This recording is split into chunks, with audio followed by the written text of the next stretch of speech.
জুলাই গণহত্যার বিচার, আওয়ামী লীগ নিষিদ্ধ করা সহ বিভিন্ন দাবি বাস্তবায়নে ৩৫টি সংগঠন নিয়ে জুলাই ঐক্য নামে একটি প্ল্যাটফর্ম আত্মপ্রকাশ করেছে। বিকেলে ঢাকা বিশ্ববিদ্যালয়ের মধুর ক্যান্টিনে এক সংবাদ সম্মেলনের মাধ্যমে আত্মপ্রকাশ করে সংগঠনটি। সংবাদ সম্মেলনে সংগঠনের মুখপাত্র মুসাদ্দেক আলী লিখিত বক্তব্যে বলেন, এই জোটের লক্ষ্য হচ্ছে জুলাই বিপ্লবে অংশগ্রহণকারীদের সাংবিধানিক নিরাপত্তা নিশ্চিত, আওয়ামী লীগের রাজনৈতিক কার্যক্রম নিষিদ্ধ ও জুলাই সহ অতীতের সব গণহত্যার বিচার নিশ্চিত করা। এসব দাবিতে প্রয়োজনীয় ক্যাম্পেইন জারি রাখার কথা জানায় সংগঠনটি।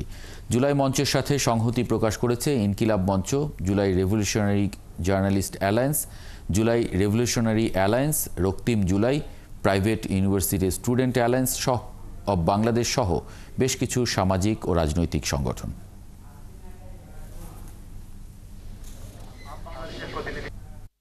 জুলাই স্পিরিট ধারণকারী যতগুলো সংগঠন রয়েছে প্রত্যেকটা সংগঠনকে ঐক্যবদ্ধ করতে সক্ষম হব। ইতিমধ্যেই আমরা প্রাথমিকভাবে রাজনৈতিক প্রেশার গ্রুপ এবং সামাজিক প্রেশার গ্রুপ হিসেবে যারা জুলাই স্পিরিটকে ধারণ করে কাজ করে যাচ্ছেন তাদেরকে সাথে নিয়ে আমাদের এই জুলাই ঐক্য নামে এই নতুন জোটটি গঠিত হয়েছে। পর্যায়ক্রমে সকল রাজনৈতিক, সামাজিক ও সাংস্কৃতিক আন্দোলনকে আমরা এখানে অন্তর্ভুক্ত করব।